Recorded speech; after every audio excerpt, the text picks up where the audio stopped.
स्वयं करने से आपको 2 लोगों को और नौकरी देंगे, ठीक है। इसमें नौकरी और स्वयं का रोजगार जो करेंगे वो आप दूसरों को रोजगार देंगे। नौकरी में क्या करता है, आदमी याचक बनता है, और स्वयं रोजगार में आप दाता बनेंगे।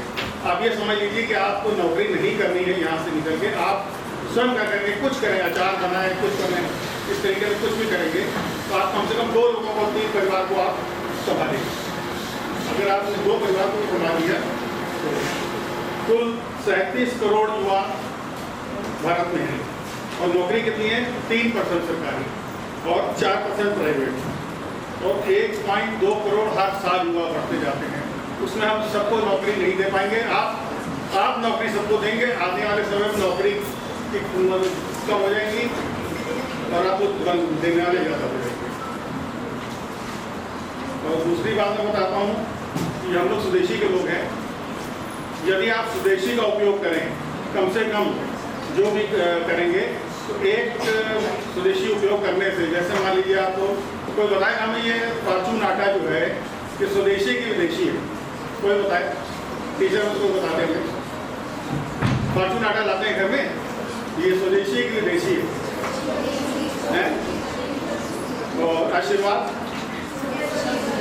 है, आशीर्वाद विदेशी है और फॉर्चून स्वदेशी है। विदेशी का मतलब ये नहीं हुआ कि जो चाइना से सामान बन के आ रहा है, जर्मनी से सामान बन के आ रहा है, विदेशी है। विदेशी कंपनियां जो यहाँ सामान बना रही हैं, जैसे आशीर्वाद बनाती है आईटीसी कंपनी जो यहाँ बनाती है, यही का आटा होता है, यही की मिठाई होती है, और प्रॉफिट वो अपने देश में ले जाती है। उन्होंने आईटीसी कंपनी ने 38 करोड़ रुपए शुरू में लगाए थे, और इस समय 3170 करोड़ रुपए अपने देश में ले जाती है। हमारे जो पैसा है सब बाहर जा रहा है। अगर हम स्वदेशी, और फॉर्चून जो है वो भारतीय है, स्वदेशी है। इस तरीके से एक स्वदेशी विदेशी का आप मोबाइल में देखेंगे, सारी चीज़ आप करेंगी। जैसे कॉलगेट है, कॉलगेट कंपनी का आप यूज़ करते हैं तो वो लाइट की सुबह जो पेस्ट करते हैं उसमें 13 लाख रुपए में यहाँ पे फैक्ट्री लगाई थी, और प्रतिवर्ष 231 करोड़ अपने देश में ले जाते हैं। इसी तरीके से फिलिप्स वगैरह जितनी कंपनियां हैं बाहर की है, सब ये ले जाती है। आप अपना स्वयं का रोजगार कीजिए, छोटा करिए, बड़ा करिए। हम अपना ही बताते हैं, छोटे थे जब हमारी भी दुकान थी तो बाबू बैठते थे, लेकिन हमारे अलग करने को जरूर रहता था। जो जैसे होली है, होली में हम लोग बहुत छोटे होते, 7 में 8वीं बात रही होगी, तो 2-4 रुपये जेब में होते थे, 4-6 रुपये के गुब्बारे खरीद रहे, उसको बेचा, फिर खरीदा। उस तरह से उद्योगता होती रहती है। इसी प्रकार से बाद में हम लोगों ने फिर वो दीपावली पे पकड़ाके खरीदे, 200 रुपये पड़ाके बाबू से पैसे लेके दुकान पर सामने लगाए। वो हमने अच्छे खासे उसको पैसे कमा लिए। मतलब एक मन होता है आदमी का। और जनता जैसे अपना स्टार्टअप है, स्टार्टअप कहीं लिखा नहीं हुआ है क्या स्टार्टअप है क्या नहीं है। आप जो अपने दिमाग से करेंगे वो स्टार्टअप होगा। जो भी आप काम करते हैं आप जाके शुरू कर दीजिए, वो स्टार्टअप होगा, उसी को आप बढ़ाइए, धीरे धीरे करके बढ़ेगा। जो ईमानदारी और सब रखिए। हमारे बीच में बैंक के सभी लोग आए हुए हैं, अगर आपको लोन की आवश्यकता हो, किसी सहायता की आवश्यकता हो, सब आपको मिलेगा। धन्यवाद। नमस्कार और हाल में सभी विद्यार्थियों को नमस्कार। मैं अजीत कुमार हूँ। आज के 10 साल पहले मैंने मधुमक्खी पालन की शुरुआत की थी। 5 बक्से मधुमक्खी खरीदे थे, जो बढ़ते हुए इस समय हमारे पास 2200 मधुमक्खी के बॉक्स बन चुके हैं। हमारा काम है, हम मधुमक्खी का पालन करते हैं और मधुमक्खी से शहद का उत्पादन करके कंपनियों को सेल करते हैं।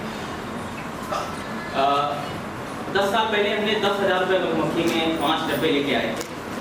इस समय 1.5 करोड़ की टोटल हमारी वो है मधुमक्खी का, हमारा जो भी एम्पायर है 1.5 करोड़ रुपए का सारा बन चुका है। तो हमारा एक मधुमक्खी का बॉक्स 40 से 50 किलो शहद एक साल में हम लोगों को देता है। साथ में हम लोग हर बॉक्स से बी कोलन का उत्पादन करते हैं, जो जिम वाले बच्चों को और कंपनियों को सेल करते हैं। साथ में अभी इंडिया में मधुमक्खी पालन में जैसे हमारे गायों में ब्रीडिंग होती है, उसी तरीके से क्योंकि लंबा समय मुझे मधुमक्खी में बीता, तो मैंने ये महसूस किया कि हमारी मधुमक्खी में इनब्रीडिंग डिजीज़ आ रही है। तो इसके लिए हमने अपने यहाँ पता किया कि क्या मधुमक्खी में आर्टिफिशियल इंसेमिनेशन अपने यहाँ इंडिया में इसकी कोई ट्रेनिंग अवेलेबल है। तो मुझे नेशनल बी बोर्ड के द्वारा पता चला कि मधुमक्खी में आर्टिफिशियल इंसेमिनेशन से रिलेटेड कोई भी ट्रेनिंग अवेलेबल नहीं है। यहाँ तक कि national bee keeping research institute भी इस चीज़ को नहीं कर पा रहे हैं। उनको हमने मेल किया कि सर हम इस पर काम करना चाहते हैं, मेरे पास 2200 मधुमक्खी के बॉक्स हैं, आप मुझे इसके बारे में गाइड करिए। तो उनका मेरे पास मेल आया कि मैं अभी इसके विषय में कुछ नहीं हम लोग कर पा रहे हैं, अगर आप कर रहे हैं तो बहुत अच्छा है। तो मैंने भारत में पहली artificial queen bee insemination lab को एस्टैब्लिश किया, जो हमारे यहाँ बनी हुई है। उस लैब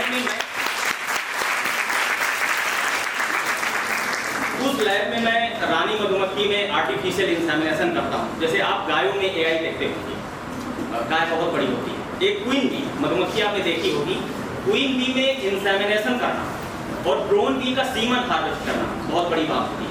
ये लैब में ही पॉसिबल होता है और इंडिया में लैब इक्विपमेंट भी नहीं थे, वो मैं बाहर से लेके आया। ट्रेनिंग भी अवेलेबल नहीं थी, वो मैंने बाहर से सीखी और धीरे धीरे करके जब मैंने यहाँ पर 7 साल हो गए इस विषय पर मुझे काम करते हुए, आज की डेट में मैंने एक प्रोसेस बनाया है जिसको बोलते हैं ट्रिपल लेयर सिलेक्शन मेथड। इस मेथड को जब हम क्वीन बीज पे अप्लाई करते हैं तो 35 to 40% हनी प्रोडक्शन इंक्रीज हो रहा है।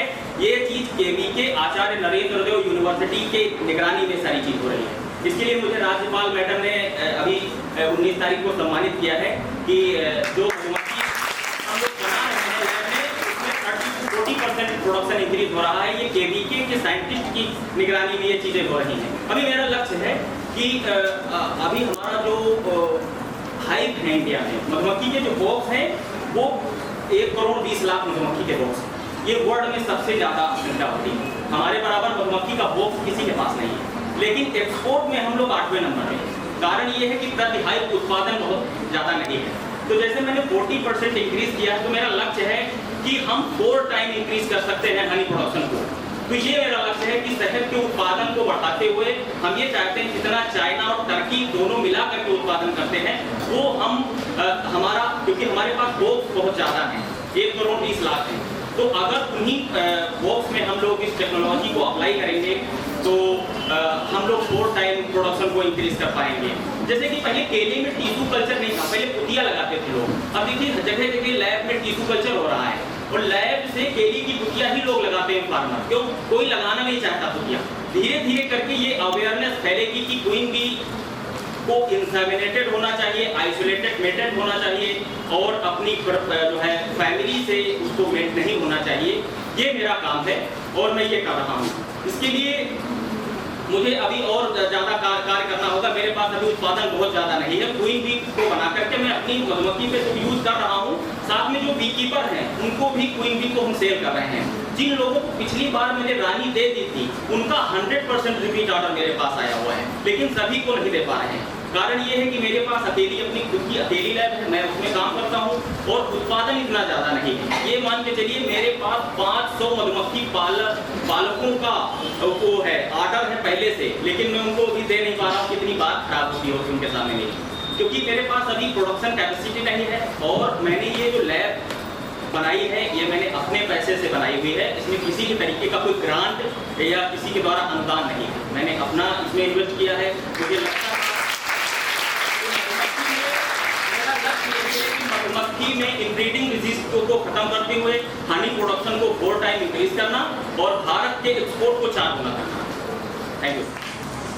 विद्यालय प्रधानाचार्य उपाध्याय मैडम और स्वदेशी जागरण मंच से आए हुए पदाधिकारी, एम्प्लॉयमेंट एक्सचेंज ऑफिसर और जो सफल उद्यमी हम लोग के बीच में है, सभी अध्यापकगण, आप सभी प्यारे स्टूडेंट्स।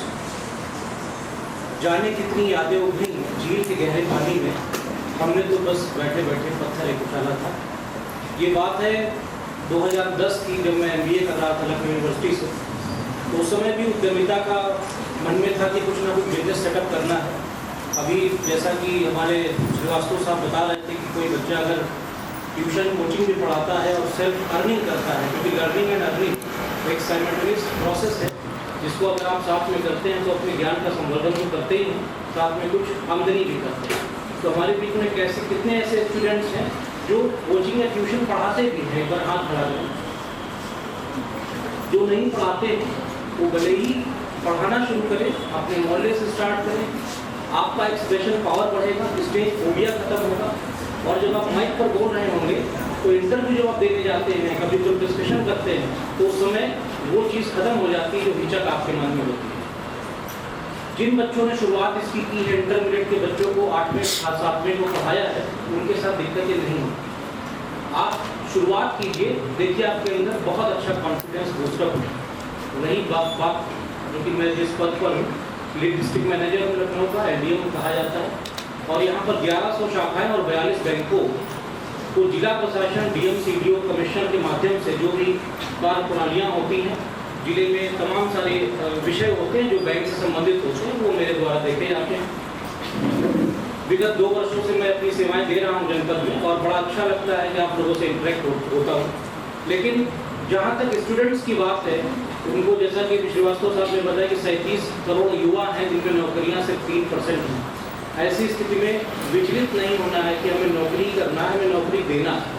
हालांकि कहना ये बहुत कठिन है, क्योंकि बिजनेस करना बड़ा रिस्की काम है।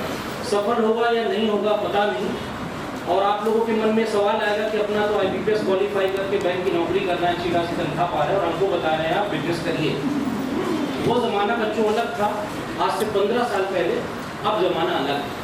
आपके टीचर्स भी जब नेट क्वालिफाई करके पढ़ करके आए, इतना सब पढ़े, उसके बाद नौकरी पाए, तो अब वो ज़माना अलग हो गया। कनेक्ट करने के बाद भी ढाक अपॉइंटमेंट, लोग 40-50 हज़ार पे जीवन यापन कर रहे हैं। तो अब वो समय आप देखिए कि कॉम्पिटिशन का जो समय है, हमारे समय में 75% में ऑनर्स होती थी, और जब ऑनर्स लिखा जाता था किसी के साथ में या डी लिख दिया जाता था डिस्टिंक्शन, तो वो ऐसे ही गर्व से बड़ा प्रफुल्लित होता था कि हमारा डिस्टिंक्शन आया है।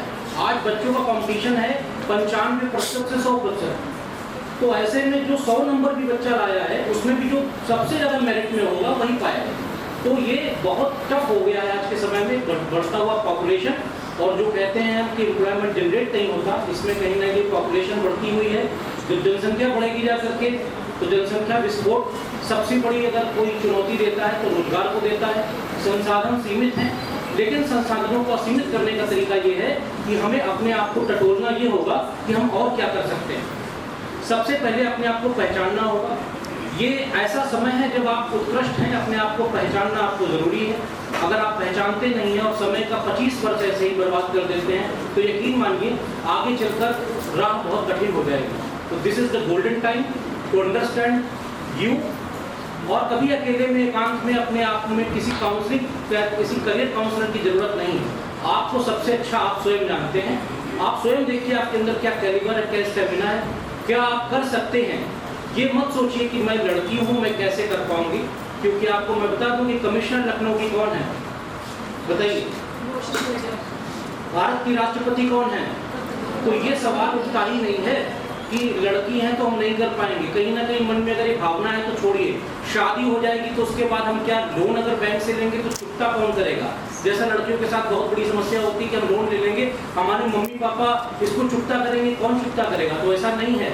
आप किसी भी स्कीम में चुनाव कीजिए, अपने फैमिली को इंडल्ज कीजिए, अपने भाई को करिए, अपने पापा को कीजिए, उनको भी आवश्यकता है, लेकिन आपके माध्यम से वो लोन के रास्ते तक पहुंच सकते हैं। हो सकता है उनको पता ही ना हो। एक सरकार की योजना है PMEGP, prime minister employment generation programme. आप बताइए कौन सी भारत सरकार में ऐसी स्कीम है जो 35% सब्सिडी देती है? तो this is one of the scheme जहां 35% सब्सिडी पा सकते हैं, 50 लाख रुपए तक लोन पा सकते हैं। सभी के पास गूगल है, सभी के पास इंटरनेट है। 400 से ज़्यादा प्रोजेक्ट है। आप किसी एक प्रोजेक्ट में काम करना शुरू करिए, ठीक है। जो लोग नौकरी करना चाहते हैं उनके लिए बहुत अच्छी बात है। आप टीचर बनिए, आप IAS बनिए, आप बैंक में जाइए, आप SSC क्वालिफाई कीजिए, बहुत सारे एग्जाम हैं। आपको पायलट बनना हो पायलट बनिए। लेकिन जिन लोगों ने सोचा है कि हमारा पढ़ाई का स्तर इतना नहीं है, वो आप जानते हैं। अगर मैथ का सवाल एक मैं पूछूं आपसे, 4 सही 4 बटे 4, और इसका आंसर अगर आप पलक झपकने में नहीं दे पाते तो 100% यकीन मानिए आप रीजनिंग में फेल होके आए। तो आप अपने आप को समझिए कि हमारी रीजनिंग क्या है, हमारी मैथमेटिक्स क्या है। हम पढ़ तो रहे हैं, कहीं ऐसा सर्टिफिकेट तो नहीं कि सर्टिफिकेट हमको रखनी पड़े बक्से के अंदर। इस चीज़ को आप खुद समझ सकते हैं कितनी पढ़ाई कर रहे हैं आप लोग। इसके लिए सेल्फ इवेल्युएशन आपका होना चाहिए। अभी कोई बच्चा बताए 4 सही 4 बटे 4 का आंसर क्या हो? कैसे किया आपने? गुणा भाग किया, लेकिन क्या किया? ठीक है, चलिए अगला क्वेश्चन बताइए। 35 का स्क्वायर क्या होगा? टाइम लगा दिया। 65 का स्क्वायर बताइए। ठीक है, ट्रिकी मैथमेटिक्स एम टायरा की किताब आपको पढ़नी होगी, सारी चीजें आपको क्लियर हो। आर.एस. अग्रवाल रीजनिंग के लिए पढ़नी होगी। मैं इसलिए बताता हूँ कि आप लोगों की भीड़ में ही आप लोगों को समझना है। आपको इंग्लिश का कॉम्प्रिहेंशन के लिए क्या चीज पढ़नी है, कौन सी किताब पढ़नी है, आपको मालूम। एक राजा था, बहुत से लोग ए वास की बोलते हैं। बारिश हो रही है, बारिश 2 घंटे से हो रही है, डॉक्टर के आने से पहले मरीज मर चुका है। ये सब ट्रांसलेशन जिन लोगों ने हिंदी मीडियम से पढ़ाई की है, उनको पहले हिंदी को अंग्रेजी में ट्रांसलेट करना पड़ता है। जैसे हमारे जैसे लोग थे, तो उनको अपनी डिक्शनरी को तकिए के नीचे रखना पड़ता था, क्योंकि उस समय इंटरनेट नहीं था। अब समय क्या है, गूगल सर्च करने का। तो आप गूगल में सर्च क्या करते हैं, ये भी बहुत जरूरी है। आप रील्स देखते हैं दिन भर, क्या आप वाकई में कोई ऐसा प्रोडक्टिव काम करते हैं, या आपसे बेहतर कोई नहीं जानता। तो आपको शब्दों की वोकैबुलरी ग्लोसरी में काम करना है, इडियम्स फ्रेजेस पढ़ने हैं, अपने आप को मजबूत बनाना है, क्योंकि ये अंग्रेजी आपको इंटरव्यू में, जीडी में, बिजनेस में जहां जाओगे वहां करेंगे। हालांकि भारत की राजभाषा हिंदी है, लेकिन दुख की बात यह है कि भारत में कोई भी काम कक्षा 12 के बाद में न साहित्य उपलब्ध है न किताबें उपलब्ध है। इसीलिए पिक्चर आई थी, आपने देखा था, इसने IIT से पास किया, श्रीकांत, बुलेंट इंडस्ट्रीज का मालिक। तो उसने IIT से जब पढ़ा तो उसने चैलेंज कर दिया, क्या इंजीनियरिंग की किताबें इंग्लिश में नहीं होना जरूरी है, क्या रीजनल लैंग्वेज हिंदी में नहीं हो सकती? तो सुप्रीम कोर्ट का वर्डिक्ट आया, नहीं, इंजीनियरिंग की किताब हो या मेडिकल की किताब हो, इसको हिंदी में भी लाना चाहिए, बाइलिंगुअल होनी चाहिए ताकि लोग समझ सकें। हालांकि ये लड़ाई लंबी है। अभी आपको क्या करना है, अपने आप को पहचानना है, अपने खाते को खोलना है बैंकों में। 2 स्कीमें बैंक की चलती हैं, समझना है। 20 रुपए का सुरक्षा बीमा, अगर विदेश यहाँ आवाज सुन रहे हो, मोबाइल को छोड़ के बैठे और तुरंत बांटना शुरू करें। 20 रुपए का बीमा ये है, ये सुरक्षा बीमा है, आप लोगों के लिए बेहतर है।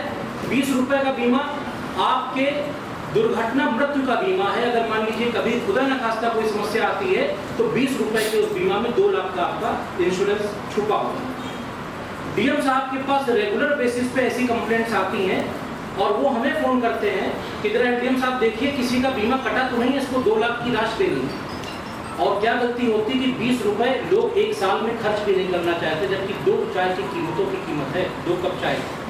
और आप लोगों में, बच्चों में जिन्होंने बीमा नहीं किया, जिस भी बैंक में खाता हो, 20 रुपए का बीमा, प्रधानमंत्री सुरक्षा बीमा कराएं, प्रधानमंत्री जीवन ज्योति बीमा कराएं 436 रुपए का, ये भी 2 लाख का बीमा है। बीमा के महत्व को समझें। अटल पेंशन योजना है, ये भी प्रधानमंत्री की स्कीम है, इसको भी देखना जरूरी है। अब रही बात जाके MYSY की, मुख्यमंत्री युवा स्वरोजगार योजना की, 25% सब्सिडी, प्रोजेक्ट सारे मौजूद। बुटीक खोलना, बुटीक खोलो, ब्यूटी पार्लर खोलना, ब्यूटी पार्लर खोलो।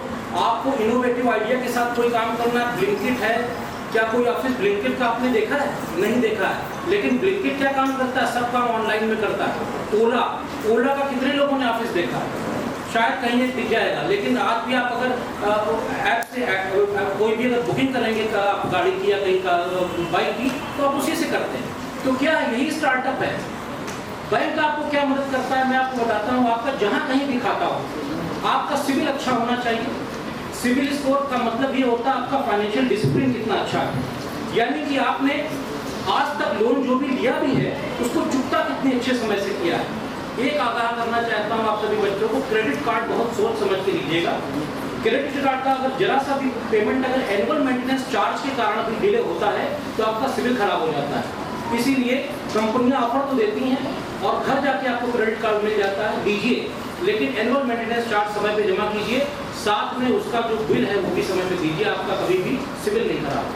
जिसका सिविल खराब हो गया है उसका ये तरीका है कि आपको गोल्ड लोन लेना है, 5 ग्राम 10 ग्राम, उस बैंक से लोन लेना है जहां आपने वो किया हुआ है, डिफॉल्ट या कोई गलती आपसे हुई है, आपका सिविल खराब हो गया है। 10 ग्राम का गोल्ड लोन आप ले लीजिए, 5 ग्राम का गोल्ड लोन ले लीजिए, आपके पास सोना होगा रख दीजिए और उसको 10 से 12 महीने चलाइए, आपका सिविल स्कोर इंप्रूव हो जाए।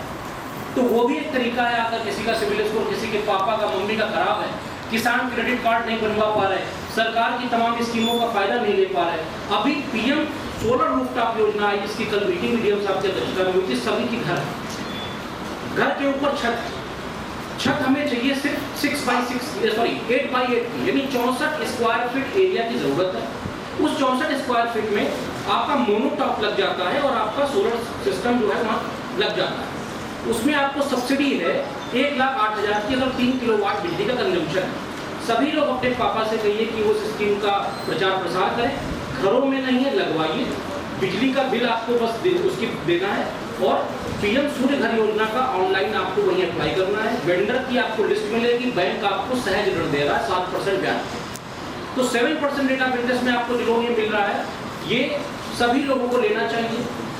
जो दूसरी चीज MYSY के बाद में एक योजना जो बहुत महत्वपूर्ण आती है आप लोगों के लिए, प्रधानमंत्री मुद्रा योजना। आप किसी बैंक में जाते हैं, जाकर के आपको बात करने के लिए ये रहता है कि हमारी किस स्कीम में हम इसका अपना प्रोडक्ट डालेंगे। तो प्रधानमंत्री मुद्रा योजना भी इसी प्रकार की स्कीम है जिसमें आप कर सकते हैं। तो मेरा अंत में यही कहना है, क्योंकि समय का मर्यादा है, 15 मिनट बात करनी थी। आप सभी लोग अपने आप को चिन्हित कीजिए कि मुझे करना क्या है। उसके बाद आपका जो भी कोर्स कोऑर्डिनेटर होगा, आपका विषय जो देखता होगा या आपको लगता होगा हमारे अंदर इतना कैलिबर है कि पढ़ के अपना करियर बहुत अच्छा बना सकते हैं, निर्विवाद रूप से वहाँ जाइए, उसमें कोई नहीं रोकता। लेकिन आपको अगर कहीं भी लगता है कि हम पढ़ाई करके भी अगर सेकेंड डिवीजन और 60% से नंबर कम ला रहे हैं, तो यकीन मानिए बड़ा मुश्किल है वक्त। उसमें मैं आपको तुरंत अपने बिजनेस की ओर बढ़ाना चाहिए कदम, और पापा मम्मी का सहयोग लेते समय तुरंत आपको किसी न किसी स्कीम को चुन लेना चाहिए और काम आगे बढ़ाना चाहिए।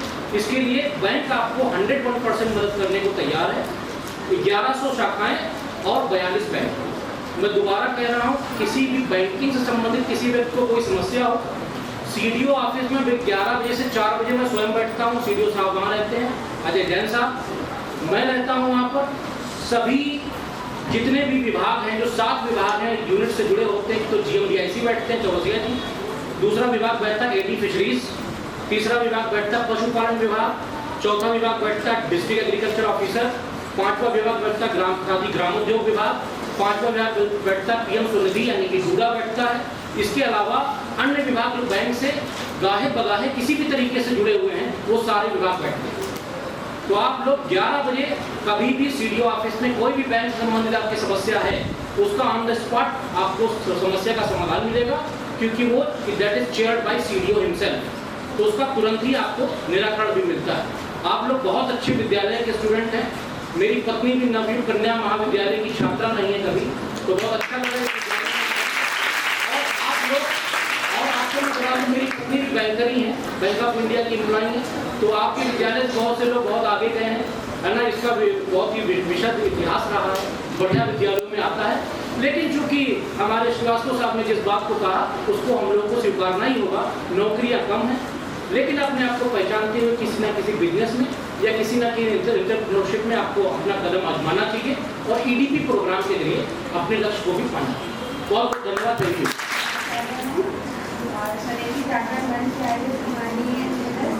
हमारे आदरणीय गुरुजन एवं मेरे प्यारे साथियों, आपको जैसे बताया मैं जिला रोजगार अधिकारी हूँ और सारी बातें रोजगार से ही रिलेटेड हैं। तो मुझे लगता है कि मुझे आपको चीज़ें बतानी चाहिए कि क्या क्या पहले मैं अपने विभाग का थोड़ा टाइम में लेते हुए इंट्रोडक्शन दे दूँगी कि हमारे विभाग द्वारा जो भी आउटसोर्सिंग की जॉब्स होती हैं, आउटसोर्सिंग मतलब संविदा की जॉब होती है, इसके अलावा जो भी प्राइवेट जॉब होती है उसके लिए हमारे विभाग द्वारा रोजगार मेले लगाए जाते हैं, जिसमें आप लोग पार्टिसिपेट करके प्राइवेट जॉब पा सकते हैं। इसके लिए हमारी एक वेबसाइट है जिसको आप लोग नोट कर लीजिए, roajgarsangam.up.nic.in। ठीक है, इस वेबसाइट पे आप रजिस्टर हो जाएंगे तो आप रोजगार मेलों में पार्टिसिपेट कर सकते हैं। इसके अलावा हमारे यहाँ एक कोचिंग चलती है जो SC ST OBC बच्चों के लिए होती है, जिसका सेशन मार्च में स्टार्ट होता है। उसको सर्कुलेट कर दूँगी मैं प्रिंसिपल मैम को, और इससे आप लोग उसमें ज्वाइन करके जो 1 डे एग्जाम है उनकी तैयारी कर सकते हैं। इसके अलावा इसमें मिनिमम वजीफा भी मिलता है।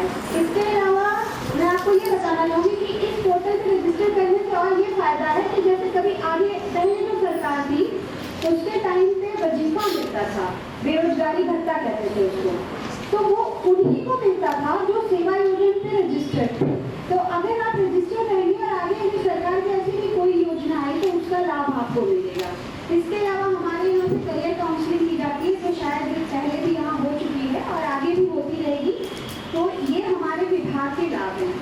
अब मैं एक साइड में जैसे कहा और लोग कह रहे हैं कि आखिर रोजगार क्यों हमें स्वदेशी को अपनाना चाहिए, क्यों हम केवल जॉब नहीं कर सकते। तो देखिए, मैं जैसे डिस्ट्रिक्ट एम्प्लॉयमेंट ऑफिसर हूँ, पीसीएस ऑफिसर हूँ, लेकिन यदि मुझे और कोई सोर्स चाहिए इनकम का, यदि मैं ईमानदारी से काम करना चाहती हूँ, तो मुझे भी अपना कोई रोजगार अपनाना पड़ेगा, क्योंकि हमारी इच्छाएं हैं, हमें और पैसे चाहिए, तो या तो आप करप्शन करो या कोई बिजनेस करो। तो इसलिए जो आप कल को अगर बैंक में पीओ बन जाते हो, आप पीसीएस ऑफिसर बन जाते हो, आप टीचर बन जाते हो, फिर भी आपको अपना स्टार्टअप आप करोगे तो आप एक और लेविश लाइफ जी सकते हो। इसके अलावा जैसे इस बच्ची का प्रश्न था कि क्यों हम विदेशी चीज़ों को बंद नहीं कर देते, तो सर ने उसका बहुत अच्छा आंसर दिया। और मैं आपसे ये कहना चाहूँगी कि आपके अगर आप अपने प्रोडक्ट को, चाइनीज प्रोडक्ट 50 में आ रहा है और आप इतने कैलिबर, इतने आपके इंजीनियर इतने अच्छे हो रहे हैं कि आप अपने प्रोडक्ट 30 में विदेश में बेचने लगो, तो इंडिया वाले भी लेंगे और विदेश में भी वो जाएगा। इसलिए मैं आप लोगों से यही कहना चाहूँगी कि आप लोग अपने स्टार्टअप्स को, अपनी चीज़ों को एडवांस करो। खाली अगर मिट्टी का दिया, जैसे 2-3 बार बोला गया, मिट्टी के लिए बहुत स्टाइलिश दिए आ रहे हैं, लेकिन आप लोग उसमें कुछ और इनोवेट करो, कुछ सोचो। स्टार्टअप का मतलब सिंपल सा ये है कि कुछ ऐसा सोचो जो पहले किसी ने नहीं सोचा है। स्टार्टअप रजिस्टर्ड हो रहे हैं आज IIT कानपुर में, उसकी कीमत है 1 करोड़ रुपए। 1 करोड़ रुपए में आपका एक स्टार्टअप रजिस्टर होता है, लेकिन उसके लिए ये जरूरत है कि आप कुछ ऐसा सोचो जो किसी ने आगे पहले नहीं सोचा है। तो चूंकि यहाँ पे महिलाएं बैठी हैं, और मैं ये बोलना चाहूँगी कि हम लोग की कुछ लिमिटेशंस होती हैं, लेकिन महिलाओं के लिए बहुत सारे जॉब अपॉर्चुनिटीज हैं, जैसे कि एयर होस्टेस हुआ। एयर होस्टेस आप लोग बन सकती हैं। मुझे 2-3 लड़कियाँ मिली जिनकी मैंने काउंसलिंग की थी, और वो आज एयर होस्टेस है, तो मुझे बहुत अच्छा लगा। आप लोग वो करियर बहुत इजीली अपना सकते हैं। उसके अलावा होटल का करियर है, होटल में लेडीज़ की ज़्यादा रिक्वायरमेंट होती है, अभी लड़कियाँ उस तरफ नहीं जा रही हैं, तो आप लोग वहाँ पे एक बहुत अच्छा करियर ऑप्शन चुन सकते हो। इसके अलावा जैसे का ग्लोबलाइजेशन है, तो योगा, हमारा योगा पूरी तरह से इस समय हर देश योगा को अपनाना चाहता है। तो आप योगा इंस्ट्रक्टर, क्योंकि हर बच्चा कोचिंग ही पढ़ाए जरूरी नहीं है, ट्यूशन पढ़ाए जरूरी नहीं है। आपको यदि योगा में इंटरेस्ट है तो आप पर्सनल ट्रेनिंग योगा की दे सकते हो, आयुर्वेद का कुछ तैयार कर सकते हो। तो इस तरह से आप अपने करियर को बढ़ा सकते हो।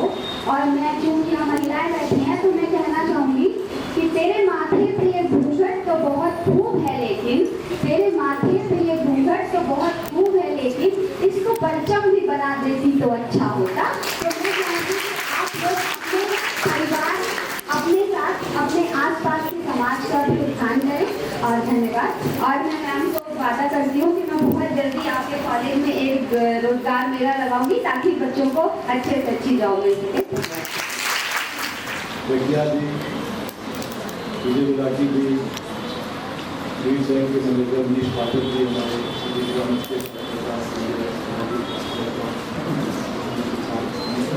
प्रचार का काम भी देख रहे थे और वीडियो बना रहे हैं। और प्यारे बच्चों, हम बात सकते हैं, हम भाषण नहीं देंगे, बात करेंगे, ठीक है, बातचीत होगी।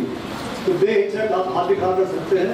अच्छा लगा आपने क्वेश्चन पूछा, आपने क्वेश्चन जब क्वेश्चन कोई पूछ रहा है, वो सुन रहा है, तो कुछ नहीं पूछ रहा है कि फिर वो उसके माइंड में कुछ और चल रहा है, वो यहाँ बैठा जरूरत नहीं है, लेकिन मासूम से कहीं और। तो आप मुझे 15 मिनट बता दीजिए, हम आपसे बातचीत करेंगे, क्योंकि जो आपकी चिंता है, आपके माँ बाप की जो चिंता है, वो मेरी चिंता है। हमारी उम्र भी आपके माँ बाप के समकक्ष होगी, करीब 60+ होने वाला हूँ मैं। तो आप सब बच्चियाँ हैं 20-22-25 साल की, हमारा बेटा 32 साल का। ठीक है, बातचीत शुरू करें, चलो बहुत बढ़िया। अभी आपने इंफॉर्मेशन ली, स्वदेशी क्या है बहुत अच्छे से बताया गया, बैंक में कौन कौन सी योजना है बहुत अच्छे से बताया गया, मैडम ने वादा किया जल्दी योजना मेरा लगाएंगे, बहुत अच्छी। कि हमारी चिंता क्या है, आप सब मेरी बच्चियाँ हैं, मेरी चिंता ये है, 2 चिंता है। पहला, आप स्वावलंबी बने, मतलब अपने पैरों पे खड़ी हो जाए। दूसरा, आपकी अच्छी शादी हो जाए। तीसरा कोई चिंता नहीं। हर माँ बाप की 2 ही चिंता है। और इस समय माँ बाप के पास या तो 1 बेटी है या 2 बेटी है, या 1 बेटी 1 बेटा है, ज़्यादा लंबी नहीं है। हम जब थे तो 7 भाई बहन थे, हमसे पहले 12 भाई बहन होते। अभी 2 है या 1 है। तो आप भाग्यशाली हैं कि नवयुक्त विद्यालय में पढ़ रही हैं। मैं जब छोटा था लखनऊ में 10-12 साल का था तो मेरी बड़ी बहन जो हमसे 15 साल बड़ी थी वो नवी में पढ़ती थी। नवी मेरे माइंड में बहुत पुराने ढंग से घुसा हुआ है और आप कहीं ना तो मेरी बड़ी बहन पुलिस काफे में है, बाकी तो मेरी छोटी बेटियां हैं। तो ये बहुत अच्छा विद्यालय और आप भाग्यशाली हैं, आपके माता पिता फीस अफोर्ड कर रहे हैं। हालांकि फीस बहुत कम होगी नवी की, नो डाउट। मैं आपको छोटी सी कहानी सुना, बहुत मार्मिक कहानी है और ये कहानी सिर्फ मातृशक्ति के लिए है और वही इसको फील कर सकती है, वही कर भी सकती है। कहानी है कि एक विद्यालय था, विद्यालय है सही कहानी है। यही करीब किसी ऐसे बच्चे बैठे हुए थे, 50 साल बच्चे के क्लास में विद्यालय है। तो उस क्लास के किसी बेटी का, महिलाओं का मतलब लड़कियों का स्कूल था, किसी का पेंट हो गया। तो उसने कंप्लेन की टीचर को, मेरा पेंट हो गया। टीचर ने कहा देखो बेटा, अगर किसने चुराया है या गिरा भी है, मिल गया आप तो हम लोग हाथ बंद करेंगे 5 मिनट के लिए, आप टेबल पर आगे रखिए। अगर नहीं ऐसा हुआ तो हम सबका बैग चेक करेंगे। ध्यान से सुनिएगा। 5 मिनट के बाद कोई पेन नहीं आया तो टीचर ने अपना नाम शुरू किया, बैग चेक करना शुरू किया। जैसे पहले लाइन में लड़की का बैग चेक किया, कन्या का, तो वो एक कन्या उनके पीछे गई। वहाँ पहुँची तो पीछे चली गई, वहाँ पहुँची तो और पीछे चली गई। तो क्लास में के बच्चों ने सोचा 100% इसने चुराया है। एंड में सबसे पीछे चली गई। टीचर ने कहा अब तो आपको आपकी बच्चे को बैग चेक कराने के लिए आपको भी बैग चेक करा रहे। तो उसने बैग चेक कराने के लिए मना कर दिया, वो बैग चेक नहीं करा सकता। अब वो बैग की छीना छती होने लगी। टीचर अभी तक खींच रही है, बेटिया अभी तक खींच रही है। बेटी टीचर ने कहा कि नहीं, हम प्रधानाचार्य के पास जाएंगे, आपकी कंप्लेन लेके आपको वहाँ चल रहा है। प्रधानाचार्य के रूम में वो बेटियाँ पहुँची, बैग पहुँचा, टीचर पहुँची, बताई। उसने कहा जब आपने चुराया था तो मौका मिला था, आप हाथ बन दिया गया तो मदद देते, अब तो आपको देना ही पड़ेगा, चलो बैग चेक कराओ। तो वो बेटिया के हाथ में आंसू आ गए। उसने कहा कि पहले सारे पर्दे बंद कर दिए, पर्दे बंद सब पर्दे बंद कर दिए गए। फिर उसने जब बैग उसका खुला तो पेन तो नहीं मिला, जो मिला वो ध्यान से सुनने वाली मिला, वो चीज जो बच्चे खा के फेंक देते, पराठे का टुकड़ा, ब्रेड का टुकड़ा, समोसे का। तो इसने कहा ये सब क्या रखती हो तुम अपने बैग में? तो रोते उसने कहा कि सर मैं क्या बताऊं, मेरे पिताजी को कैंसर है, मेरी माता अंधी है, मैं अकेली बेटी हूँ। तो ये जो टुकड़ा लेके जाती हूँ इससे मैं भोजन करती हूँ और शाम को मैं जब जाती हूँ लोगों के घरों में झाड़ू पोछा करती हूँ, उससे जो पैसा पाती उससे मैं कपड़े पहनती हूँ और माँ बाप की दवाई जाती। ये सिर्फ एक लड़की ही कर सकती है, आप सबको नमन। ये चीज सिखाती है कि जब आप पढ़ रहे हैं तभी अर्न करने के बारे में, तभी अर्न करने के बारे में सोचें। वो लड़की पढ़ रही थी और अर्न कर रही थी, विषम परिस्थितियों से। सबकी परिस्थिति कैसी नहीं हो सकती, जरूरी कि ऐसी परिस्थिति आप तभी अर्न कर रहे नहीं। अभी आप सबको सोचना है कि नहीं मेरे माँ बाप अच्छे स्थिति में, फिर भी हम कुछ ना कुछ जरूर कमाएंगे। जब 500 रुपया महीना कमाए, आपकी फीस कितनी होगी पर मंथ यहाँ पर बताइए, कितनी है? नहीं महीने की जो आवाज से नहीं आई, 100 रुपये 500 कुछ है, तो 500 रुपये आप कमाएंगे तो फीस तो नहीं आने की कम से कम। तो हम एक डायलॉग बोलेंगे इंग्लिश में, सब बोलेंगे अर्न व्हाइल यू लर्न। पहला सुदीपता का ये है कि अर्न व्हाइल यू लर्न। अभी आपकी उम्र थोड़ी बढ़ गई है, हम तो चाहते 12 साल का जो बच्चा वो अर्न करने की सोचे। और जो युवा की बात हो रही थी, 37 करोड़ जो युवा है, मेरे पास किताब भी है, इसमें लिखा है 37 करोड़ स्टार्टअप का देश। 100 रुपये की पुस्तिका है, मैडम से खरीद के पाएंगे आप, फ्री में नहीं है, मुफ्त का कोई चीज़ अच्छी होती है, मुफ्त खाली हम आप बोलने आए, वो इतना पैसा कर सकते हैं। 37 करोड़ स्टार्टअप का देश, मतलब आप जैसे 15 साल से लेके 29 साल के जो बच्चे हैं, युवक युवतियाँ मिला करके वो 37 करोड़ है। तो कुल नौकरियों का परसेंटेज निकालेंगे तो 10 करोड़ है। 27 करोड़ क्या करेगा? फिर उससे बड़े भी लोग हैं, 29 साल से बड़े भी लोग हैं, 40 साल के भी लोग हैं, वो भी बहुत कुछ नहीं कर रहे हैं। तो हमें इस किताब बताती है जमीन उद्यमिता, लोन ना भी मिले तो भी हम कैसे काम कर सकते हैं, बहुत बड़ा इम्पॉर्टेंट। तो सबसे इम्पॉर्टेंट चीज़ है कि हम कुछ कमाने की आस से सोचें। तो सब लोग बात फिर से माइंड में डालेंगे, क्या learn learn, while you learn, ये किसने कनेक्ट किया, बाकी सब सो गए।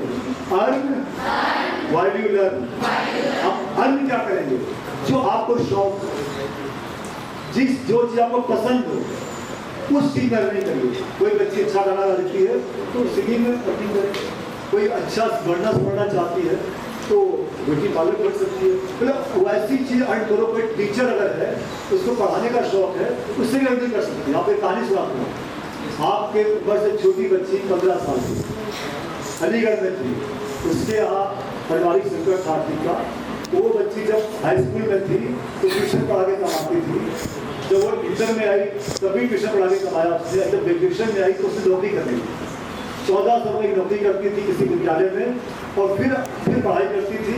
लेकिन उसी नौकरी उसी ये BA के दौरान उसकी शादी हो गई फाइनल ईयर में, और उसका बच्चा हो गया जब तक वो फाइनल पूरा करता था। तो जब वो MA में आई तो उसकी एक बेटी भी थी, वो सुबह 1400 की नौकरी करती थी, दोपहर में पढ़ती थी MA और शाम को ट्यूशन पढ़ाती थी। फिर उसके माइंड में आया कि क्यों ना हमारे जैसे बहुत से लोग हैं जिनको बच्चा पालने की समस्या होती है, क्यों ना प्ले स्कूल खोला जाए। अलीगढ़ में कुछ समय कोई प्ले स्कूल नहीं था, ये पहला उसका कॉन्सेप्ट था, प्ले स्कूल था। आज वो लड़की कई स्कूलों की मालकिन है, नेट पे उसका नाम अवेलेबल है, doctor Aarti Mittal. Earn while you learn के साथ क्या है, पैशनेट, जो आपको शौक है उसी से कमाए। तो passion make your profession, passion make your profession. दूसरा तो पैशन मेक योर प्रोफेशन।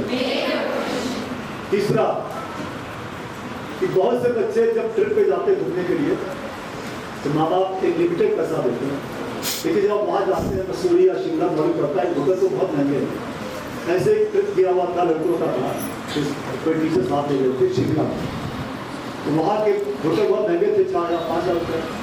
एक बच्चे ने कहा यहाँ पे उनको मैं सर्च करके आता हूँ होटल, क्योंकि हो सकता होटल थोड़ा दूर पे सस्ते मिल जाए। 1 किलोमीटर को तो सर्च किया तो होटल कहीं मिले, एक होटल अच्छा था, इसका किराया था 1,000, वहाँ का 4,000 रुपये। उसने फिर बार्गेन किया कि इसमें हम लोग स्टूडेंट हैं, पैसा कम पाते हैं, पैसे कम है, बार्गेन करके सबके फायदे की बात सोच करके 400 रुपये पर डे पर वो होटल तय किया। फिर वो अर्न व्हाइल लर्न में आया कि कैसे अर्न करें जब लर्न कर रहे हैं, तो उसने कहा ये तो सब सही हो गया, मेरा क्या फायदा, हम ही तो हैं जो लेके बच्चों को आएंगे, यहाँ पर होटल खाली पड़ा हुआ है। तो मालिक कहा ठीक है 50 रुपये आपको मिलेंगे।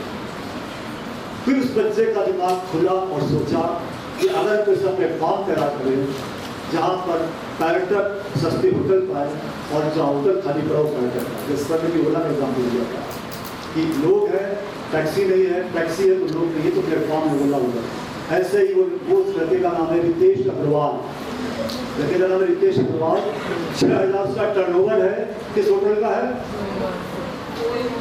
उसके पास होटल नहीं है, वेबसाइट है वो। तो उसने नया सोचा, बड़ा सोचा, आउट ऑफ बॉक्स सोचा। तीसरा सूत्र है think big, think new, think out of box. तीसरा क्या है, think big, think new, think out of box. एक और उदाहरण देते हैं, योगा की बात चल रही थी, बाबा रामदेव योगा के बिल्कुल ब्रांडेड है, और कोई नाम याद आता है योगा का, नहीं, थोड़ा वर्ष का शेट्टी बस, थोड़ा सा। इसके पहले भी योगा नहीं कर गया। हाँ, उस व्यक्ति ने सोचा कि योगा को घर में पहुंचाएंगे, ये नया सोचा। बड़ा क्या सोचा कि पूरे विश्व में फैलाएंगे, और आउट ऑफ बॉक्स क्या सोचा, इससे बिजनेस करेंगे। जो आदमी साइकिल से चलता था, आज उसी कंपनी पतंजलि कितने करोड़ की है, कुछ बता सकते हैं? 30,000 करोड़, 30,000 करोड़ की वर्थ है। अच्छी मल्टीनेशनल को बाहर कर दिया उसने।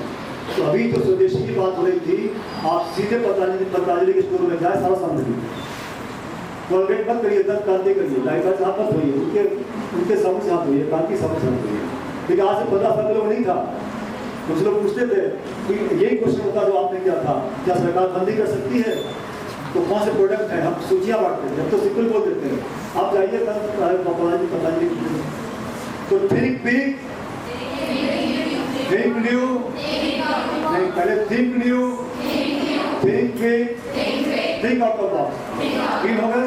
ये तो एक कहानी और सुनो। एक लड़का था 10th काशी में, 12th पास किया, चेन्नई चला गया सॉफ्टवेयर इंजीनियरिंग के लिए, प्राइवेट नहीं हो पाया, तो उसने BCA किया, फिर MCA किया, फिर डॉक्टरेट किया और अमेरिका में उसकी कॉलेज चला गई, लाखों में पैसा पा रहा था। तो लौट के 1 साल के बाद अपनी घर को तेनकाशी, तेनकाशी मदुरई से 100 किलोमीटर दूर एक छोटा सा कस्बा था। उसकी माँ ने रात में कहा कि बेटा एक इंटर और पास करता है, उसकी नौकरी लगवा दो।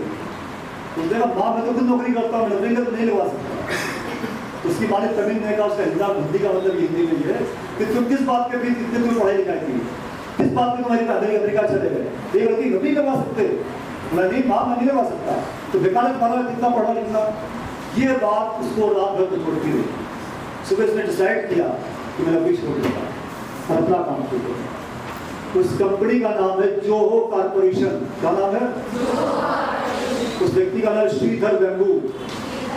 वो हमारे स्वावलंबी भारत अभियान के संरक्षक है पूरे भारत के। और अब वो कितने लोगों को नौकरी देते हैं? 12,000 लोगों को। इनका टर्नओवर है 7,000 करोड़।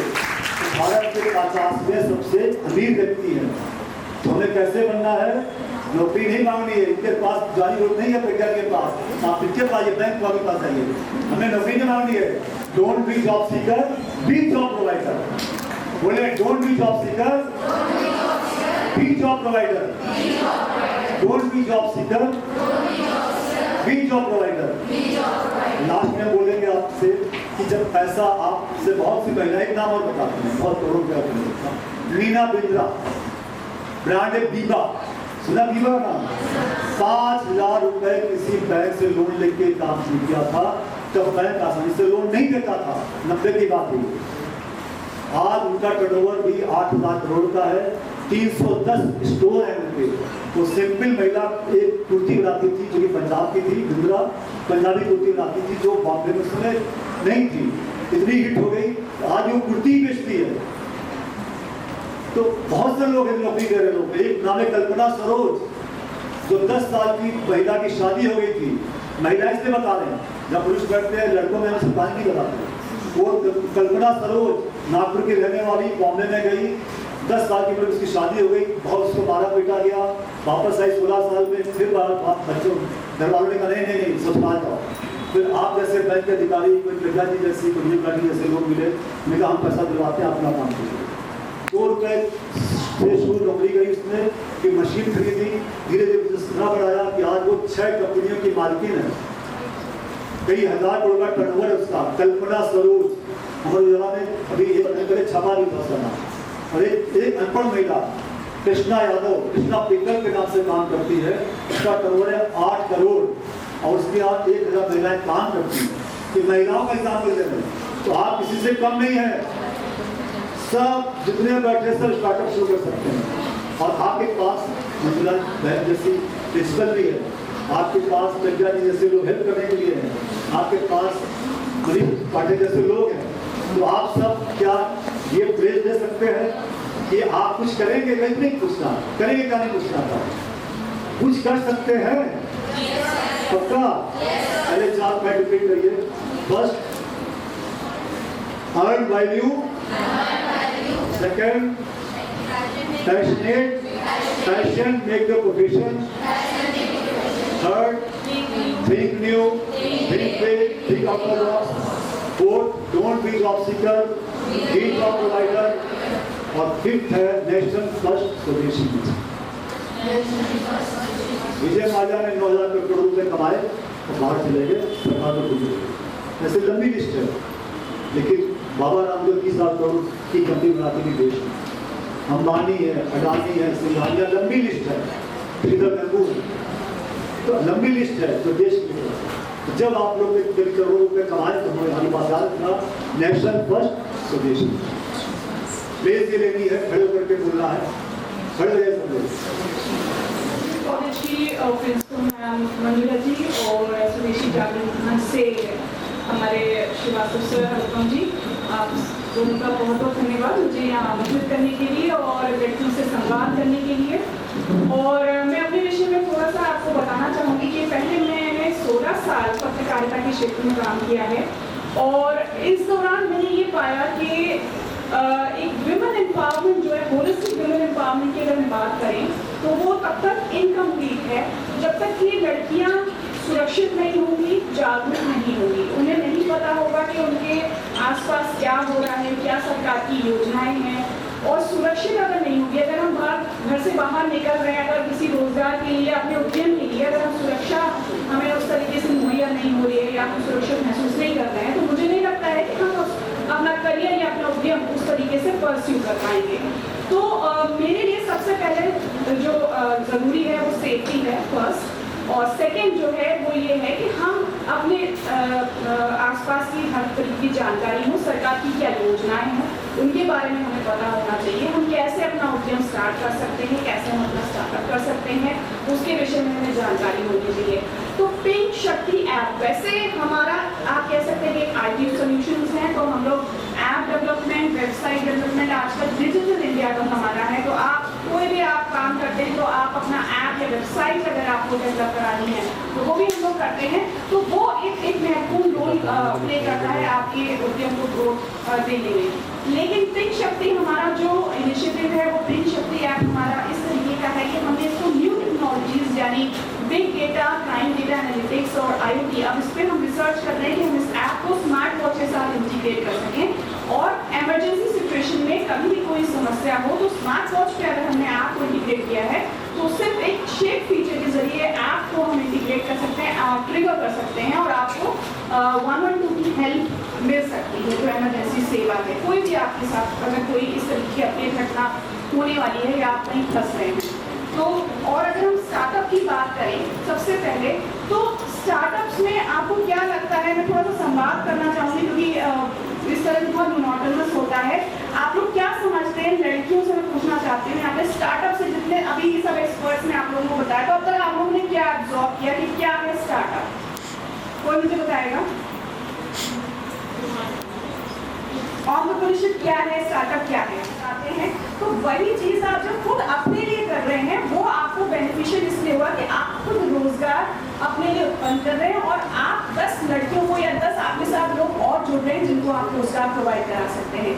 अब स्टार्टअप्स में क्या होता है कि सरकार की बहुत सारी स्कीम्स भी जैसे बताई गई हैं, उसमें अगर आप इनोवेशन अगर करते हैं, जैसे मैंने बताया कि साइंटिफिक इनोवेशन है, आप कुछ अलग सोच रहे हैं, जैसे अनुपम जी ने कहा out of the box idea है, तो under the startup India scheme आपको बहुत सारी इस तरीके की प्रिविलेजेस मिल सकती है जहाँ पे आपको ग्रांट्स मिल सकती हैं। सरकार ने बहुत सारे इंक्यूबेशन सेंटर्स बनाए हैं अलग अलग शैक्षणिक संस्थानों में, तो अंडर न्यू स्टार्टअप पॉलिसी बहुत सारे जितने हमारे टेक्निकल इंस्टीट्यूट्स हैं वहाँ पे इस तरीके के इंक्यूबेशन सेंटर्स बने हैं, वो एक माध्यम बनते हैं गवर्नमेंट की स्टार्टअप और एंटरप्रेन्योरशिप की स्कीम्स जो आपको फंडिंग प्रोवाइड करवाती हैं। उसमें किस तरीके का क्राइटेरिया होता है, कैसे उसका प्रोसेस होता है, कैसे आपको चयन किया जाता है कि हाँ इसमें आपको ग्रांट मिलनी चाहिए, आपको उस तरीके का मिलना चाहिए, वो सारा प्रोसेस आपको एक इंक्यूबेशन सेंटर के थ्रू मिलता है जहाँ पे आपको मेंटरशिप भी मिलती है, आपको गाइडेंस भी मिलती है, वहाँ पे एक इंडस्ट्री एक्सपर्ट से कनेक्ट कराया जाता है। स्टार्टअप्स को लेके काफ़ी सारे इवेंट्स होते हैं तो उसमें आप पार्टिसिपेट कर सकते हैं, आप अपने आइडिया को पिच कर सकते हैं वहाँ पे कि किस तरह से आप आगे करना चाहते हैं। अगर आपका स्टार्टअप आइडिया अच्छा है, इनोवेशन है उसमें, तो उसके लिए आपको लाभ मिल सकता है, पुरस्कार, उसके लिए अच्छी खासी धनराशि होती है। तो एक ये होता है।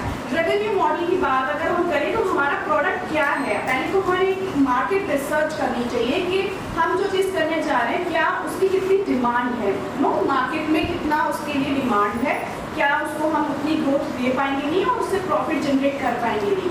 सेकेंड है रेवेन्यू मॉडल 3 टाइप के होते हैं। आप कोई भी प्रोडक्ट बनाते हैं तो उसमें सबसे पहले एक है कि B2B, आप कंपनी टू कंपनी सेल कर रहे हैं, ठीक है।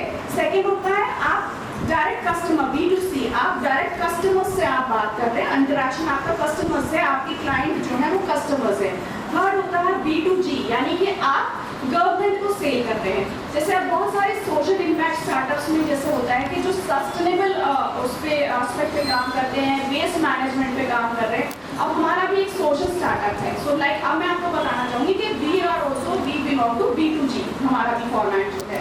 तो विमेन सेफ्टी एप्लीकेशन हमने क्या किया, सेफ्टी जो सबसे ज़्यादा जरूरी है, एक स्टेट का जुरिसडिक्शन है। अलग अलग स्मार्ट सिटीज और स्टेट्स में हम अपने ऐप को कस्टमाइज करके सेल कर सकते हैं। वहाँ उनकी जो विमेन हेल्पलाइंस है उनके साथ हम इंटीग्रेशन करके उस डेटा को वो उनको यूजफुल इस तरीके से होगा कि उनके क्षेत्र में किस तरह की घटनाएं घट रही हैं जो विमेन सेफ्टी के लिए कंसर्न है, और वो उन डेटा के बेसिस पे जो उनको डेटा प्रोवाइड होगा उसके बेसिस पे they can take corrective measures. अब क्या क्या लूप होल्स आते हैं विमेन सेफ्टी में कि कहीं पर अगर सीसीटीवी नहीं लगे हैं या फिर स्ट्रीट लाइट्स की कमी है या फिर पिंक बसों का संचालन नहीं हो रहा है, तो इस तरीके की जो घटनाएं हैं जो विमेन सेफ्टी को हम और स्ट्रेंथन कैसे करें वो यहाँ पे इस क्राइम डेटा एनालिटिक्स के थ्रू आएंगे। AI प्लस आर्टिफिशियल इंटेलिजेंस, तो ऐप के थ्रू AI कैसे होगा कि जब हमें डेटा मिलने लगेगा तो उसके बाद क्या होता है कि हम लड़कियों को ये बताएंगे what is the safest route. अगर हमारे पास एक आपके द्वारा क्राइम शेयरिंग और रिपोर्टिंग मैकेनिज्म भी है ऐप में, पिंक शक्ति आप लोग ने देखा होगा, तो आगामी जो ये नवरात्र आ रहे हैं हम लोग भी इसमें नारी शक्ति सप्ताह मना रहे हैं और अलग अलग एजुकेशन इंस्टीट्यूशंस में ऐप के बारे में तो बता ही रहे हैं, साथ ही साथ हम अवेयरनेस कैंपेन्स भी कर रहे हैं। तो ऐप में भी हम फ्री मेंटल हेल्थ काउंसलिंग भी दे रहे हैं। तो हमारे लिए ये ज़रूरी है कि हम अपने हेल्थ से रिलेटेड चीज़ों के बारे में भी जानें।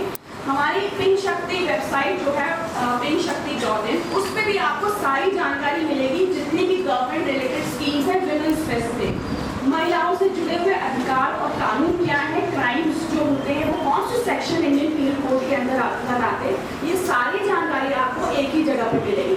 और सबसे बड़ी चीज़ आप अपने सिटी को स्कैन कर सकते हैं, जहाँ पे अगर सेफ्टी कंसर्न्स है तो कौन से प्रॉब्लमेटिक एरियाज हैं उनको आप चूज कर सकते हैं और आप अपनी सिटी को स्कैन करके सेफर बनाने में अपना योगदान दे सकते हैं। तो ये सारी चीज़ें ऐप के थ्रू हम लोग कर रहे हैं।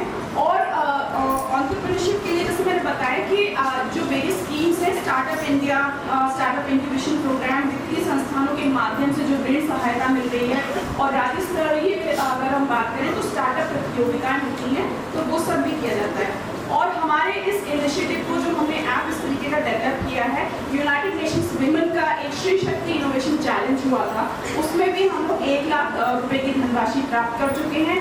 विभिन्न अलग अलग स्टार्टअप इवेंट्स में हमको प्राइज मिल चुका है। ऑनरेबल गवर्नर मैम ने भी हमको सामाजिक उद्यमी यानी सोशल स्टार्टअप्स को अलग से आमंत्रित किया था। तो अभी रिसेंटली इस तरीके का इवेंट हुआ था, वहाँ पे हम लोगों ने पार्टिसिपेट किया था।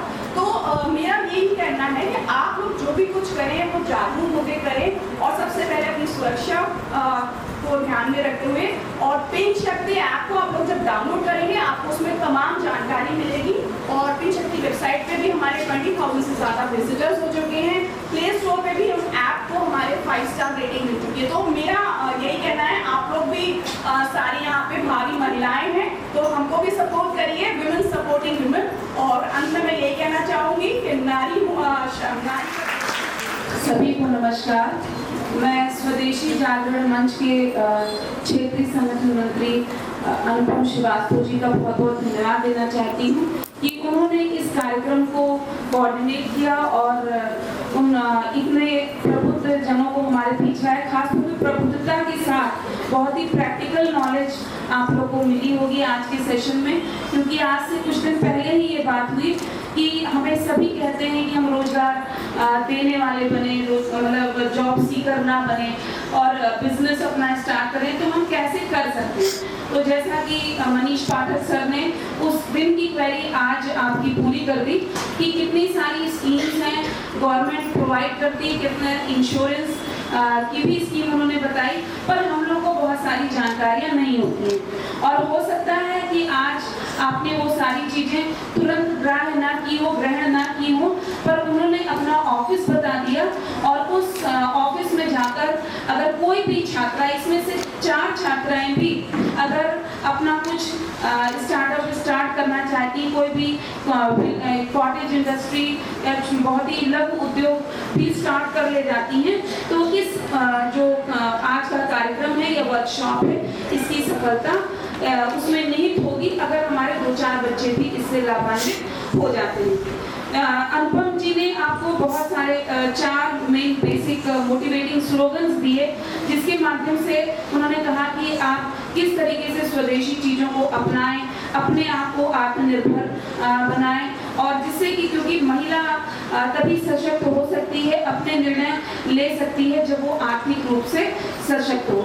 क्योंकि अगर बहुत सारी चीज़ें वो अपनी मन की नहीं कर पाती, क्योंकि उसको हमेशा अगर किसी का मुंह देखना पड़ता है आर्थिक रूप से, और जब आर्थिक रूप से आप संपन्न होते हैं तो बहुत सारे निर्णय आप खुद भी ले सकती हैं। और जैसा कि हमारे सभी वक्ताओं ने कहा कि हम ये मत सोचें कि अभी तो हम BA कर रहे हैं फिर MA करेंगे। रूटीन जो हम लोग के समय की सोच थी, हमारे माँ बाप की सोच थी, उस सोच से आपको हटकर काम करना होगा। जो उन्होंने कहा, think out of box, think new, think big and think out of box. क्योंकि ठीक है, हमने कुछ नया नहीं सोचा था, पर बड़ा हमेशा ही सोचा, और उस बड़े को सोचते सोचते काफ़ी समय निकल गया, तो आज प्रिंसिपल के पद पे हैं। पर मतलब ये हमेशा आगे सोचते रहना चाहिए। अगर आप विश्राम की स्थिति में आ जाते हैं तो आप आगे नहीं बढ़ पाते। ठीक है, आपको बैलेंस बना के लाइफ में चलना चाहिए, पर हम विश्राम तभी लेते हैं या विश्राम को तभी मानते हैं जब हम अधिक मेहनत नहीं करना चाहते। मैंने पूरे प्रकरण, मतलब जितने भी हमारे व्याख्यान हुए या जिन लोगों ने आपको मोटिवेटिंग लेक्चर्स दिए, स्पीचेस दी, और किस तरीके से आपको क्या कार्य करना है, तो कुछ लोग की बहुत मोटिवेटिंग चीज़ें थी, कुछ लोग की बहुत प्रैक्टिकल नॉलेज थी। प्रज्ञा जी ने जैसे आपको बताया कि रोजगार मेला लगाएंगे, तो हर कोई वो रिस्क नहीं लेता। देखिए, अभी SFT का कार्यक्रम हुआ था, उसमें मनीष जी ठक्कर जी आए थे, जो कि गुजराती थे। तो उस दिन भी उन्होंने थे वो साइंटिस्ट, पर वो कितनी बातें उन्होंने इनोवेशन की बताई आपको। तो मैंने उसी दिन ये बात कही थी कि कुछ एक जैसे पंजाबी हैं, गुजराती हैं, कहा जाता है कि वो बिजनेस ओरिएंटेड होते हैं, क्योंकि वो रिस्क लेने को तैयार होते हैं। तो जो भी लाइफ में रिस्क लेगा उसके अचीवमेंट्स भी उतने ही बड़े होंगे। और मैं यही चाहूँगी कि हमारे इस तरीके का व्याख्यान हमने जो भी आयोजित किया कार्यक्रम स्वदेशी जागरण मंच के माध्यम से, उसका मेन मोटिव यही है कि आप जो हमारी स्वदेशी चीज़ें हैं उनको अपनाइए। पहले तो चिन्हित करिए, गूगल पे आपको ये मिल जाएगा कि कौन सी चीज़ें हमारी कंपनी बनाती है, कौन सी विदेशी। जैसे कि एक छात्रा ने वो पूछा था कि सरकार क्यों नहीं बंद कर देती। वो तो एक स्टूडेंट है, बड़े बड़े के मन में ये आएगा कि आप कहते हो कि बॉयकॉट करिए चाइनीज फूड या किसी विदेशी वस्तु को बॉयकॉट करिए, अपनी स्वदेशी की चीज़ों को यूज़ करिए, पर गवर्नमेंट क्यों नहीं उसका इम्पोर्ट बंद कर देती है। तो मनीष पाठक जी ने बहुत सही से उस चीज़ को बताया कि जब हम 1991 में नए आर्थिक सुधार के अंतर्गत वैश्वीकरण और निजीकरण का मॉडल हमने अपना लिया, इंटरनेशनल एजेंसीज के दबाव में ही अपनाया। क्यों? क्योंकि हम उनसे इतने लोन ले चुके थे, विदेशी ऋण का बोझ इतना बढ़ चुका था, तो हमें उनकी बातें बहुत सारी शर्तों को मानना पड़ा, चाहे वो वर्ल्ड बैंक हो और चाहे वो IMF हो या और भी इंटरनेशनल एजेंसीज जो थी। तो उन्होंने उस दबाव में, हमने अपना मॉडल नहीं अपनाया, हमने उनके दबाव में बहुत सारे कार्य किए, और शायद आज इस वजह से हम रिस्ट्रिक्ट नहीं कर पाते हैं बहुत ज़्यादा इम्पोर्ट्स को, क्योंकि इम्पोर्ट ड्यूटी कितनी लगनी है उसका भी एक नियम है। पहले कोटा रिस्ट्रिक्शन होता था 1991 के पहले कि कितनी क्वांटिटी किसी देश में इंपोर्ट होगी ये तय होता था, पर वो कोटा रिस्ट्रिक्शन जो है धीरे धीरे हटा लिए थे। तो अब चाहे कोई कितना भी हमारे यहाँ मतलब हम इंपोर्ट करें या हमारे बाहर की कंट्री जो है एक्सपोर्ट कर रही है, तो देखिए पूरी मार्केट चाइनीज झालर से, चाइनीज खिलौनों से, इन सबसे भरी पड़ी। पर गवर्नमेंट ODOP के माध्यम से, आज एक ODOP के उधर ऑफिस से आने वाली थी, आज वो आई नहीं, पर जो ODOP के माध्यम से बहुत सारी जो हमारी स्वदेशी चीज़ें हैं उनको प्रमोट किया जाता है, क्योंकि हर डिस्ट्रिक्ट की अपनी कुछ ना कुछ क्वालिटी है। कहीं का रसगुल्ला फेमस है, कहीं के लकड़ी के सामान फेमस हैं, कहीं के कांच की सामान फेमस हैं, जैसे चूड़ियाँ वगैरह फिरोजाबाद की, कहीं के लकड़ी के सामान शाहजहाँपुर वगैरह हैं, वहाँ की लकड़ी के सामान, कहीं की काली मिट्टी की जो पॉटरी होती है। माटी मेला आपने बताया जैसे मनीष जी ने, तो माटी मेला जो है आपका दिवाली के पहले लगता है, तो जब आप पेपर देखें या कहीं होर्डिंग देखें, तो जो भी गवर्नमेंट इनिशिएटिव ले रही है आर्ट एंड एग्जीबिशंस को लगाने की, आप बहुत सारे मॉल्स में और ऑनलाइन शॉपिंग करते हैं, तो कभी जो वो लोग लगाते हैं अपने एग्जीबिशंस, उनमें भी जाएं और उन चीज़ों को खरीदें। हमारे पास सामने हम कहेंगे रूरल एंटरप्रेन्योरशिप के जीवन उदाहरण थे जिन्होंने अपनी बात बताई और आपको इतने सरल से लगते हुए अजीब जी लगे क्योंकि उन्होंने ऐसा जो काम वो कर रहे हैं वो ग्रामीण क्षेत्र से जुड़ा हुआ काम है, पर आप देखिए कि उन्होंने उसमें अपने आप को अपग्रेड करने की कोशिश की। उन्होंने उसमें जो साइंटिफिक चीज़ है कि उसकी ब्रीडिंग कैसे हो सकती है, मधुमक्खी की कोई कौन सी मतलब रानी मक्खी है उसको कैसे सेल कर सकते हैं, तो ये बिजनेस स्ट्रेटजीज या आइडियाज आते कहाँ से, उसके लिए आपको अध्ययन करना पड़ता है। तो कभी भी मेहनत से, कभी भी अध्ययन से, कभी भी काम से और कभी भी रिस्क से जी नहीं छुड़ाना चाहिए, तभी आप जीवन में सक्सेसफुल होते हैं। और जैसे कि अभी मैं दोनों ही एंटरप्रेन्योर्स को अपने आपके और उज्जवल भविष्य की शुभकामनाएं देती हूँ। और इस तरीके की success, these are case stories. जैसा कि अनुपम जी ने आपको कुछ केस स्टोरीज बताई और वो बुक उन्होंने कही, वो बुक मेरे पास भी नहीं, वो कह रहे थे मुझसे खरीद लीजिएगा, पर मैं चाहूँगी कि आपको उपलब्ध करा दें जिससे कि वो स्टोरीज जो हैं हम आप भी पढ़ें। और ये बात हम लोग के लिए भी बड़ी मोटिवेटिंग हुई। ऐसा नहीं कि छात्राओं के लिए ही रहा कि हम अगर जो प्रज्ञा जी ने कहा कि हमारे शौक बहुत होते हैं, मनुष्य जो है कभी छोटे पे संतुष्ट नहीं होता है, जो उसके पास होता है उससे ज़्यादा पाना चाहता है। तो उन्होंने कहा कि हम भ्रष्टाचार करें, उससे बहुत बढ़िया आइडिया उन्होंने दिया, उससे अच्छा हम क्यों नहीं अपना कोई साइड बिजनेस भी कर सकते हैं। तो हम अगर 5-6 घंटे की नौकरी करते हैं, उसके बाद जो हमारे पास समय बचता है उसमें कुछ अपना बिजनेस भी कर सकते हैं। आपको भी इस आइडिया के लिए बहुत बहुत धन्यवाद। आप सिर्फ मतलब ऐसा नहीं कि एम्प्लॉयमेंट एक्सचेंज से, वो तो उनकी जॉब है, पीसीएस ऑफिसर हैं। आप खुद सोचिए कि उन्होंने पीसीएस भी कितने चरणों से गुजर के निकालना पड़ता है। तो आप जैसी युक्त महिला भी हमारे बीच हैं, आपने भी अपने उद्बोधन से हमारी छात्राओं को जो प्रोत्साहित ही किया होगा। और हमारे बीच अनुपम जी हैं, विजय गुलाटी जी हैं स्वदेशी जागरण मंच से, प्रज्ञा जी सेवा योजना से हैं, मनीष पाठक जी लीड बैंक जो बताया गया कि जो आपको हेल्प आउट करेंगे आपकी क्वेरीज को। अगर आप कोई बिजनेस खोलना चाहते हैं, कोई जरूरी नहीं कि आप करोड़ों का ही टर्नओवर शुरू में कर लेंगे, 10,000 से शुरू किया हुआ बिजनेस भी करोड़ों का टर्नओवर हो गया।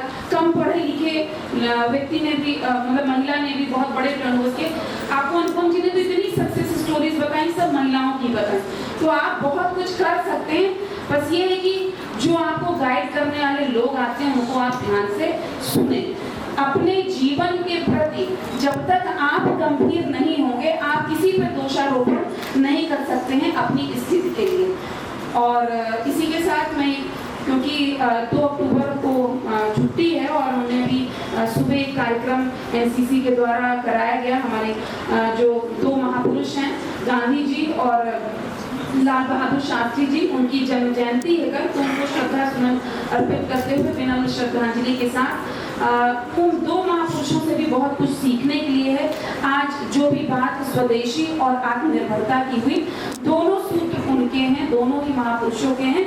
उन सूत्रों को आप लेकर चलें, जैसे कि अभी नीचे ही मेरा व्याख्यान क्योंकि हो चुका है, तो उसमें जो लाल बहादुर शास्त्री जी और महात्मा गांधी जी दोनों की सिमिलैरिटी एक सबसे ज़्यादा हुई कि सादा जीवन उच्च विचार और भ्रष्टाचार नहीं करना है। इस पर अपनी चीज़ों को कैसे, क्योंकि क्या ज़्यादा जब हम उपभोग कर रहे होते हैं तो हम पर्यावरण को भी नुकसान पहुंचा देते हैं। गांधी जी के विचार तो बहुत सारे क्षेत्रों में पर्यावरण से भी है कि वो पेंसिल को तब तक यूज़ करते थे, दोनों तरफ से छिलके यूज़ करते थे कि मैक्सिमम यूटिलाइजेशन या ऑप्टिमम यूटिलाइजेशन जो भी प्रोडक्ट है हमारे पास हम उसका कर सकें।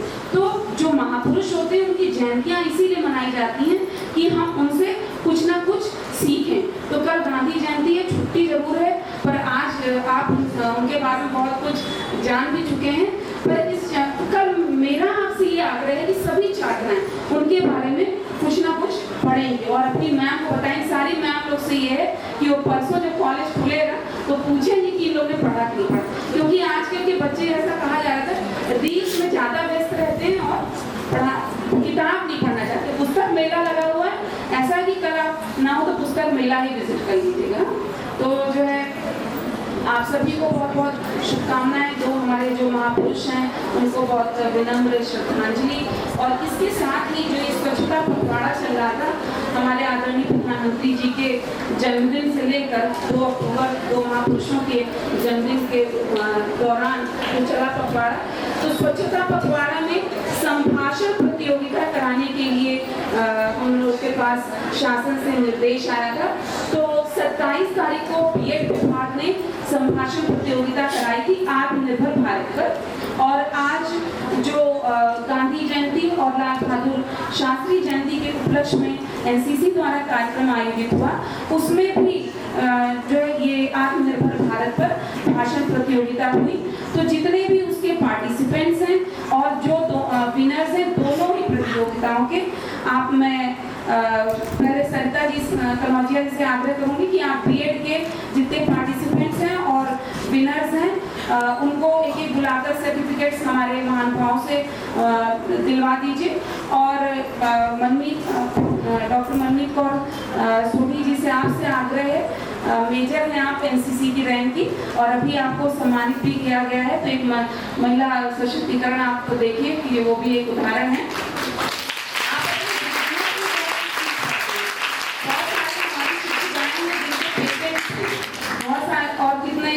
प्रोफेसर्स हैं, बहुत सारे रिसर्चेस पब्लिश्ड हैं, तो आप सभी से कुछ ना कुछ सीख सकते हैं, बस सीखना चाहें तो, क्योंकि हमें सिखाने के लिए आपको लाना पड़ता है कि कुछ सीख जाइए और उससे इतना बटोर मतलब जबरदस्ती बिठाना पड़ता है। जबरदस्ती ना करनी पड़े, आप अपने रुचि के अनुरूप करें। और उसके बाद एनसीसी वाली मैडम करेंगी। फिर अनुपम जी 10 सर्टिफिकेट्स लाए हैं।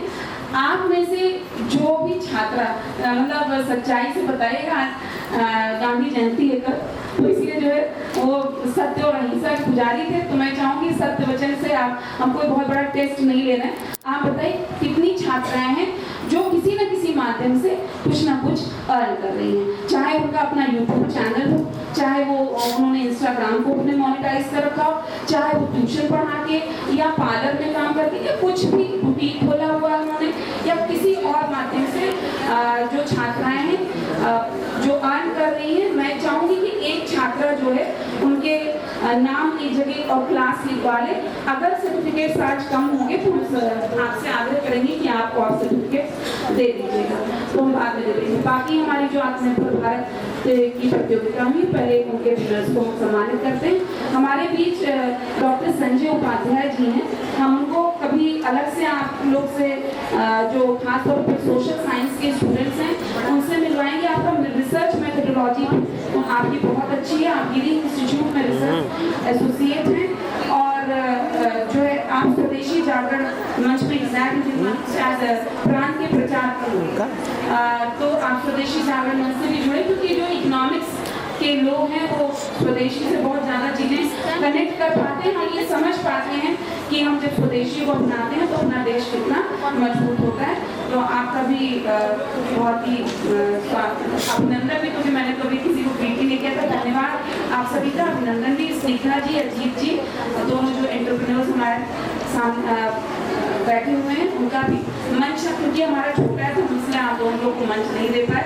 हकीकत में ये है कि आप भी बड़ा आपने रिस्क लिया, आपका सबसे बड़ा काम है। प्राचार्य होने के नाते मैं इधर बैठे कि आपको बुलाएंगे, तो कोई भी काम होता नहीं होता, ये भी हमें जानने के लिए सिखाया, क्योंकि बहुत देर से चल रहा